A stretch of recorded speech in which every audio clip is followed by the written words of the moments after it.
now you can see just a little bit of what our students have been learning. I had the opportunity to walk over to one of Kwame's classes, one of his last ones that he did, and they were at that point studying the dance, and the students were just remarkably having such a great time, and they were really, really into the dance. They were going around the room, they were going out into the hallway and down and into another door back into the room.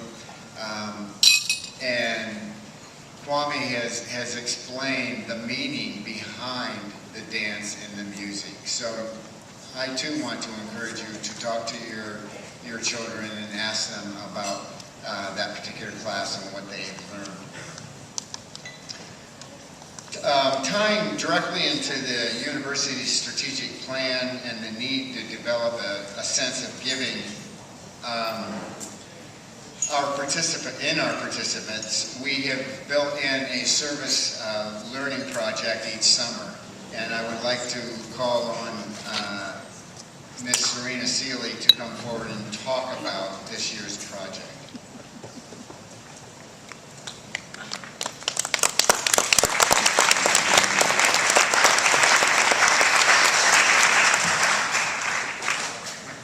Thank you, Mr. Sealy. Wasn't that an awesome experience? That was such an awesome thing to watch. It was well done, very well done. We at Upward Bound try to give our students, obviously, many different experiences. And one of the things that we believe strongly in is that our students become good citizens. And part of being a good citizen is giving back. So every year we have a service learning project, and this year, because the theme was Africa in our program, we had a connection. Some of you may remember Casey Conway, who was a counselor for us in our program. She became a nurse, and she left us at the end of the fall semester to do mission work in a little tiny country in Africa called Burundi. And we're fortunate enough to still be in touch with Casey, and she has provided us with some slides that she took while she was there. Burundi is next to the Congo, and it is next to Rwanda. And if you know a little bit about African history, you know that there was a genocide in Rwanda. There's a movie about that called Hotel Rwanda.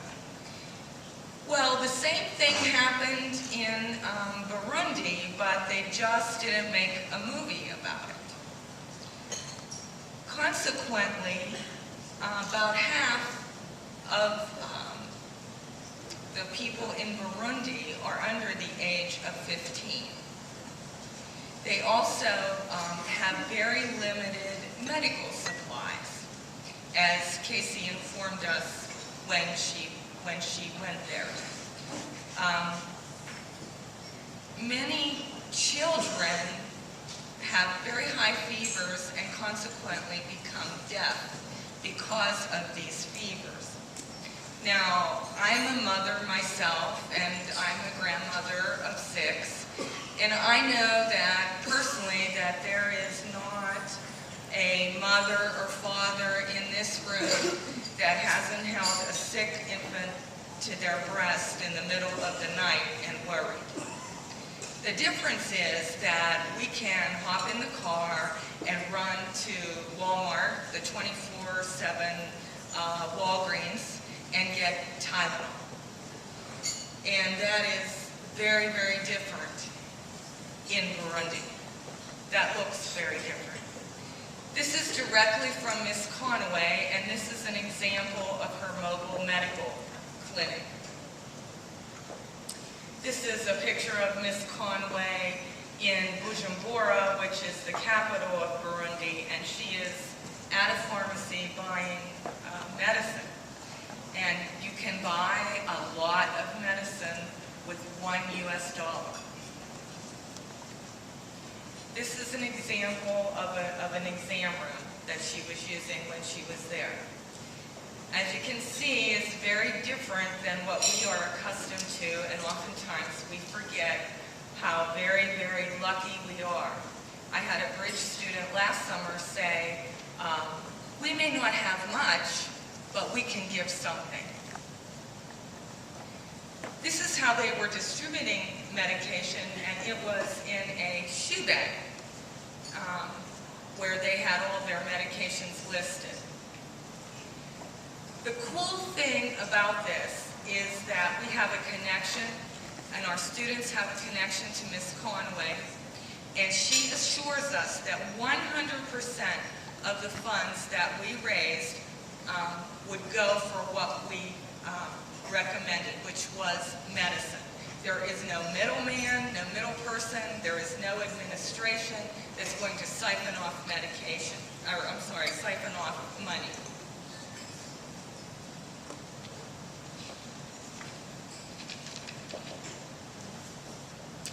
So your sons and daughters spend time trying to raise funds. They did not go to their vending machines. They gave that up. They did a jump where they asked for donations. They also did a penny war. That's something that we do every year.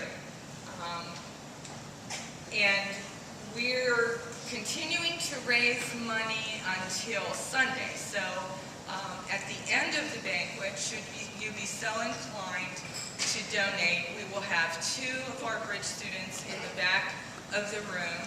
Tammy, would you stand up so they know what you look like? And Justice, would you stand up? And they will be collecting money in the back of the room if you are so inclined. But here is the really neat thing about this. We are a week short because of the 4th of July. And our students, your sons and daughters, did a phenomenal thing.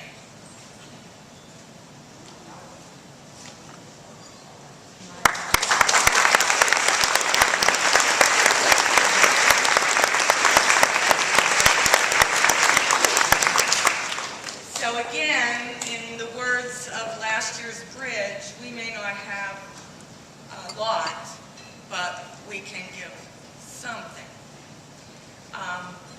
In the back of the room, out in the hallway, I want to remind you that my sophomore class had the ever-popular PEEP dioramas that you can look at. They're very creative, and I encourage you to see them as you exit. Thank you very much.